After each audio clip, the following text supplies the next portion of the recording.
Welcome to Daily Split. We got a really good show for you tonight. Don't leave the room.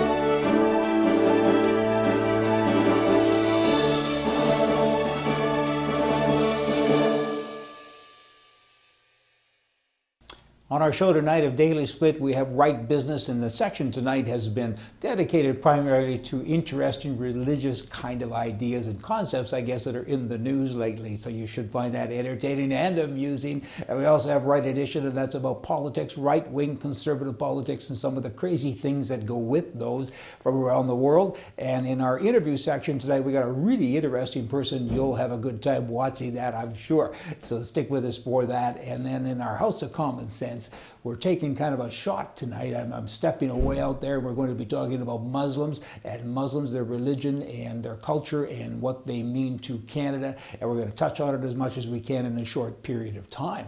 I just wanted to share a little story with you as well. Just the other day, I met a fellow on an airplane, and he had watched some of our shows, and he was looking at me with curiosity, and he finally looked over at me and he said, "Are you part of the religious right?" I looked over to him and I said, "Are you part of the atheist left?" And he says, "I'm not an atheist, that's not right." And I said, "But you're left." And he said, "But you're right." And I said, "But you're stupid." And it kind of deteriorated from there. But I always find it interesting because he took great offense with that. And I did ask him later on in the conversation, I said, "Can I call you the religious left?" And he said, "No." He says, "That's offensive." And I said, "Why?" I said, "Why are you calling me the religious right? One, you don't even know if I am." And he said, "Well, I've seen you on TV." And I said, "I give up. I saw you at an airplane. What does that make you?" An atheist left person flying on a plane. I could go on and on. But you just stick with us because we got lots of stuff for you here at our show tonight. Welcome to the edition of Right Edition, and this is right-wing news, I guess, or certainly concepts and talks about the news that's current in the world today from the right perspective, don't you know. In British Columbia recently, they had the referendum on the HST, and the people rose up and said, "We don't want it anymore." They voted it out, and the government there of the day, the Liberal government, of course, they still haven't removed it. They say, "It's so complicated, maybe come back in a year or two and we'll get it sorted out." I mean, that's just wrong. You should fire them, shouldn't you? But you can't, and that's a tragedy. If somebody works for you and you tell them to do something and they don't do it, you should have the right to say, "See you later," and got to kick them out the door. In particular, in this case, when you make the vote and you make the decision, you're angry, you're crabby, and the government says, "Hey, nice to hear from you, but maybe we'll deal with it someday." And I doubt it will be dealt with, they're saying now, before the election, which is up in, I think it's May in 2013. That's just not even ethical, would say me. Good grammar.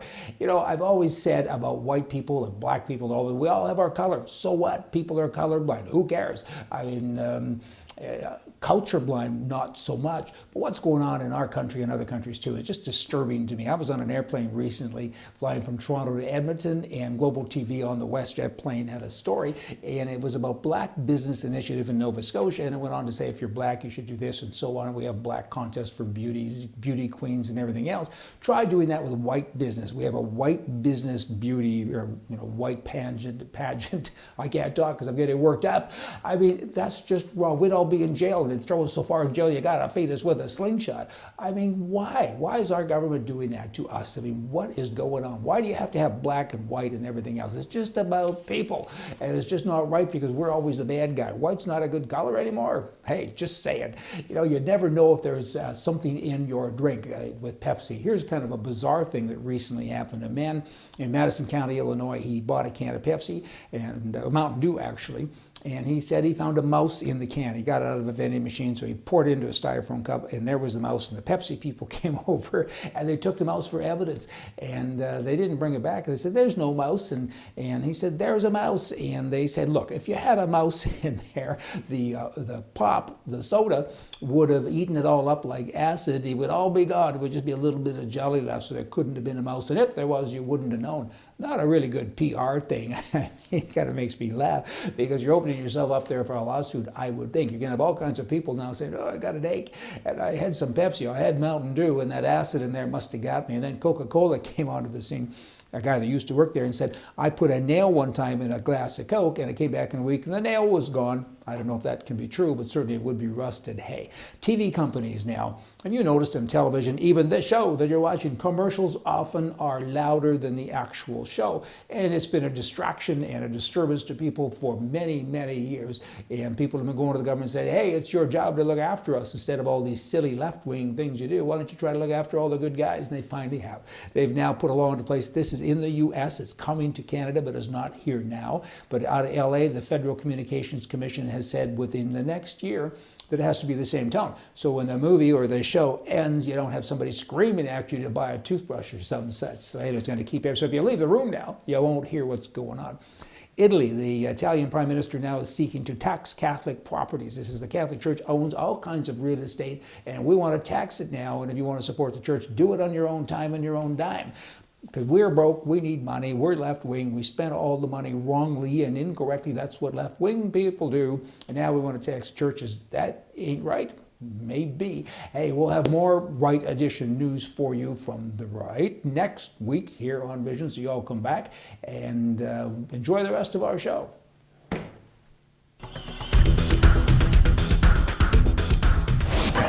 Our TV show tonight, you know what? We're at a special place out of Las Vegas, and we have a special person with us. We're bringing it to you all in Canada, and you're an American. I am. And we're in America. We're in Vegas. We're at the SHOT Show 2012, and SHOT Show is all about guns. Yes. Pretty much, huh? Like there's about 14 acres of booths here, I think, and it's all about guns and hunting and so on. And you're here. I am. And you're a little bit about guns. I am. And your name is Susan Rexrode. Correct. I said that correctly? You did. Now, I'm not handing this over to you, am I? No, you're not. I know why. How's that? Can I hear you now? That's perfect. I can hear you. It's like the old days when we're having an auction sale or something. Hold on, when it's your turn. I'm not buying anything. Okay. So tell me, Susan, what's this about? You're in the gun kind of semi-business, I guess. You have a booth, and what is it you're promoting? And I'm going to hand this to you. Here. Okay. Here we go. Yeah, good. Okay, Shooting for Women Alliance. It's a 501c3 organization. It's set up to educate and motivate women and youth worldwide about the shooting sports. We're in Canada, too. You're worldwide. That's Okay. Canada. Oh, good. Canada, worldwide. And also personal protection and conservation. Yeah. And what got you into that? What inspired you? Okay. Was that her? What got you into that? What inspired you? One microphone, remember? He's killing me. He's very charming from Canada. Oh, yeah. Okay. Actually, I was held hostage in my house for 5.5 hours at knife point. It was a horrible experience. I was not against men after that was over. Mm-hmm. However, it changed my outlook on what's really important with being comfortable and empowered in a situation where you can have to protect your life or the life of a loved one. So, before carry permits were ever out there, I went to the sheriff's department and I became a special deputy. That was so that I could carry a firearm to protect myself. Mm-hmm. The problem isn't that we're girls with guns and we're all about trying to hurt people. The main thing is that the police can't always be there whenever something happens to you, so you have to be able to protect yourself. Mm-hmm. So that's what happened. Mm-hmm. It's about choice, and you need to have a choice, and you were threatened and you had a terrible situation, mm-hmm. So then you went and you got a firearm. In Canada, there's a big thing about that, because from a political perspective, if you get a left-wing government, typically you're not allowed to protect yourself, and women for the most part, or typically, have voted and been responsible for putting left-wing governments in. There's a big movement in our country now with women saying we want the choice, and women buy more firearms now than men in Canada. What's it like in the U.S.? Same thing. Actually, women are the largest growing segment of the shooting industry, not only for personal protection, but for shooting sports. So we're very important in Canada and America. Yeah, and I see also in the literature that I've read about you, you said that you got your strength from firearms, the ability to protect yourself, but also from God. That is absolutely correct. As a matter of fact, go ahead.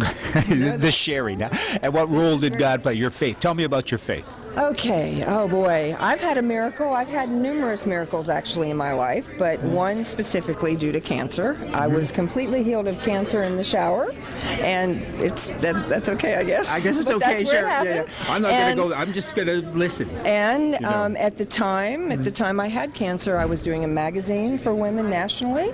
We actually had some people who got it in Canada. Tell me about the magazine. It's a gun magazine? It was Shooting for Women magazine, and it was all about women and how just women in general, normal women, everyday women, and their stories And God's okay, or church is okay, Christianity's okay with firearms, protecting yourself, having the right to do that? I believe you find that in Matthew, if I'm not mistaken. Matthew and a whole bunch of other places. Just check it. This is a test. Absolutely. Well, I can pass this test, I'm sure. Not a problem. But So- yes, God sort of redirected me a little bit as well, because my husband and I, after I got cancer, knew that life was short, and we decided to spend our time helping more women learn about firearms so that they could empower themselves in the event they had to protect themselves or a loved one, and also about the fun you can have with the shooting sports. What's your webpage? MySFWA.com. That's Michael Yellow, Sam, Frank, William, Apple.com. That's cool. Okay. Now you teach women how to shoot. Yes.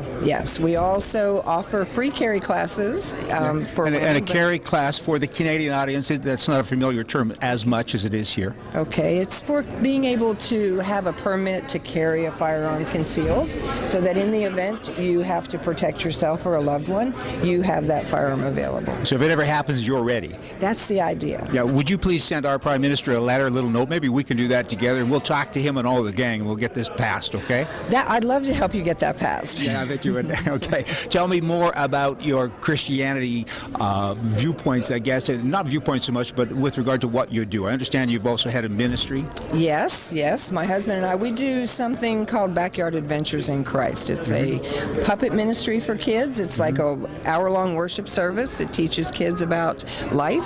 It's set in the backyard, sort of like Spanky and our gang. Yeah. And we teach them about the Lord and about how to have God in your life. And where does this happen? Like where you live? And where do you live?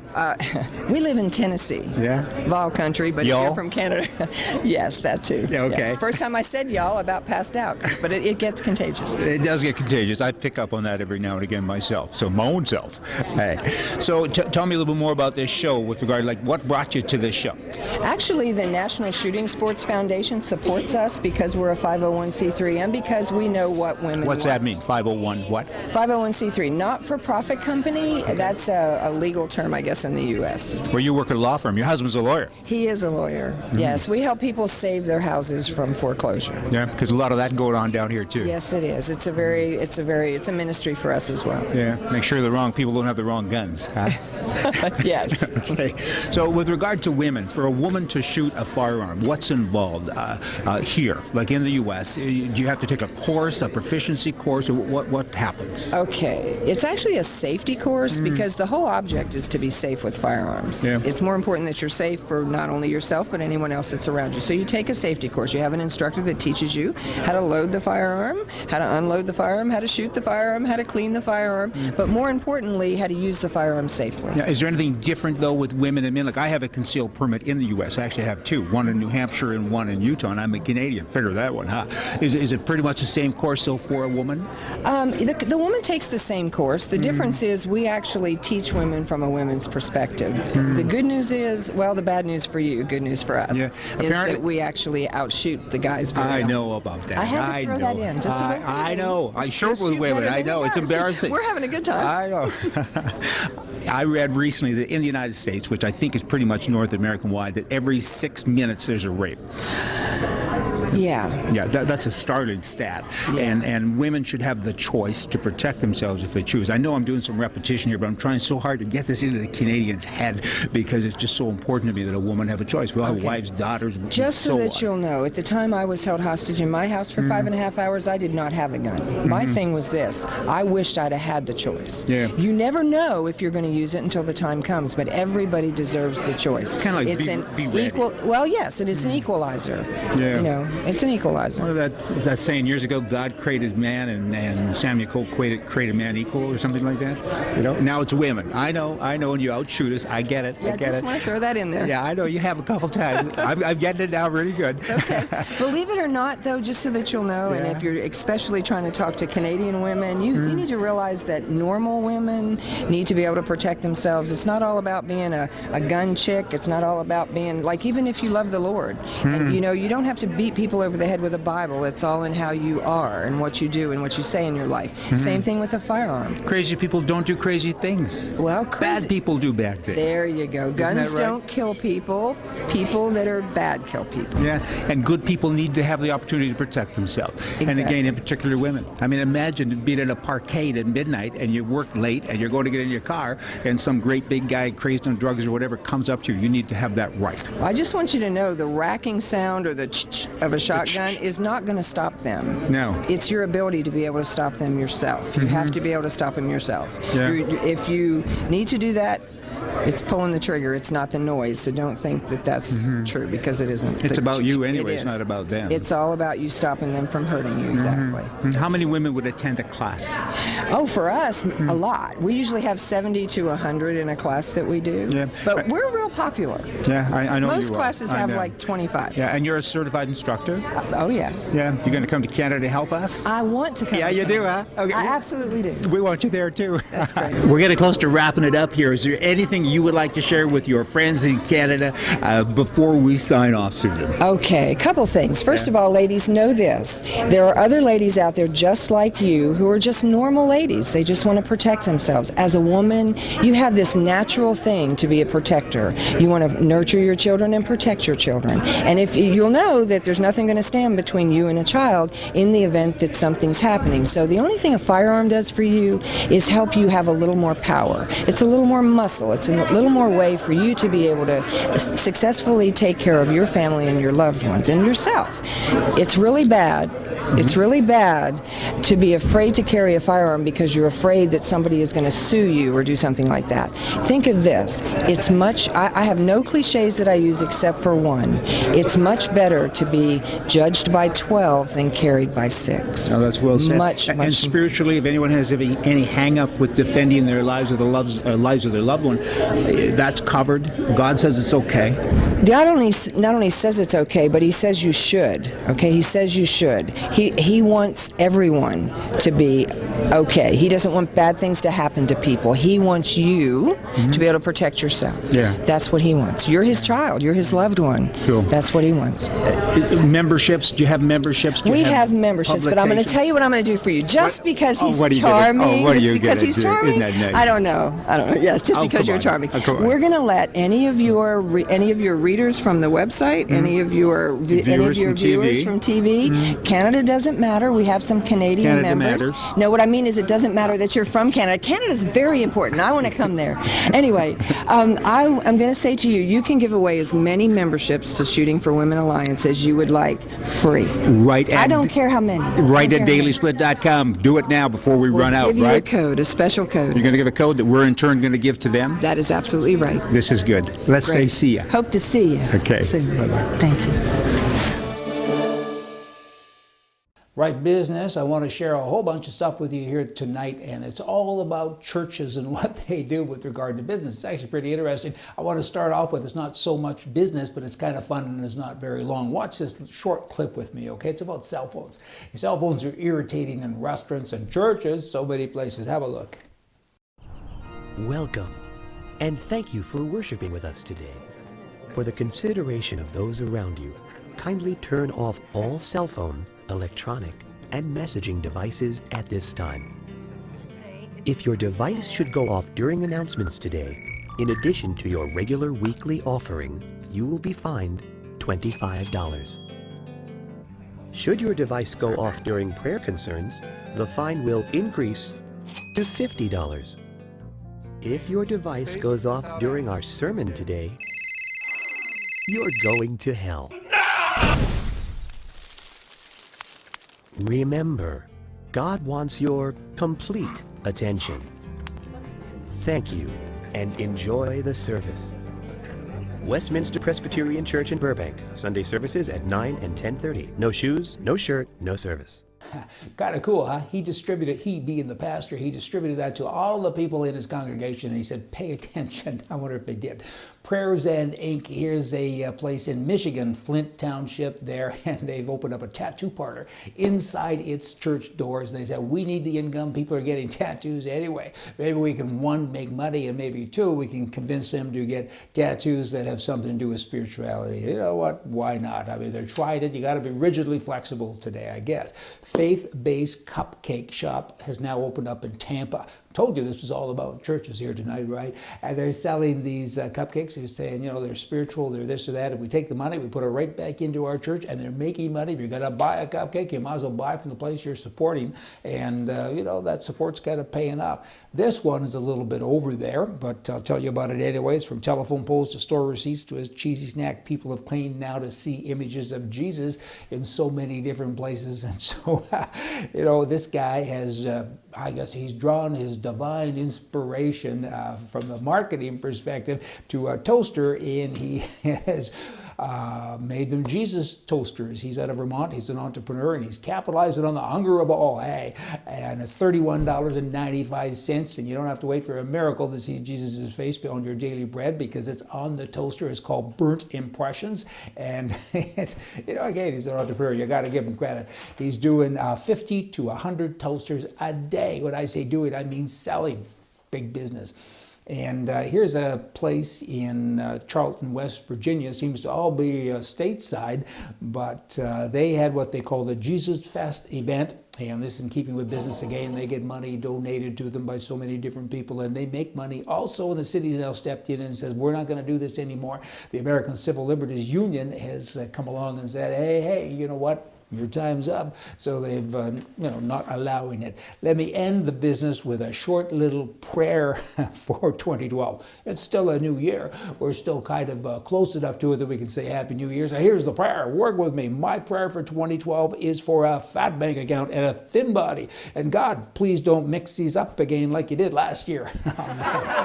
See ya. In Canada, we elect our federal politicians and send them to Ottawa, and they go to the House of Commons, where we could only hope that they have sense that is common, and it becomes a House of Common sense. And tonight I want to talk to you about Muslims in Canada.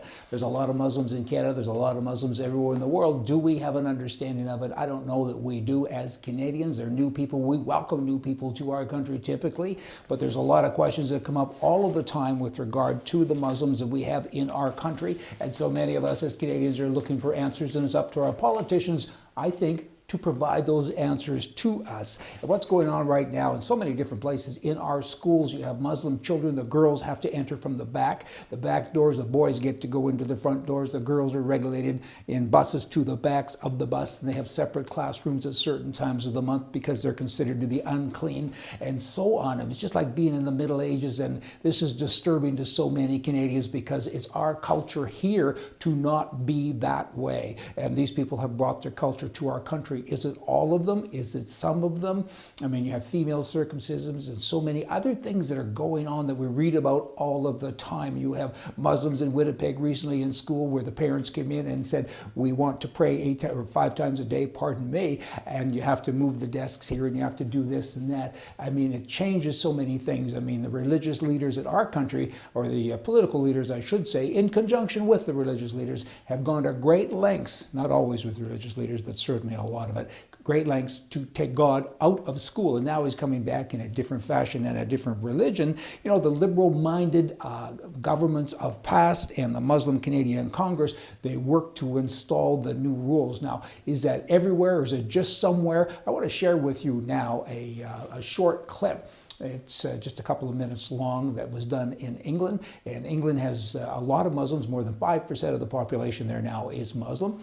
And well, it's interesting. It'll tell you the story. I want you to watch the clip with me. Stoppable in Europe. Stoning for adultery, cutting off hands for stealing, death for renouncing Islam. This group of men is trying to enforce Sharia law in the UK.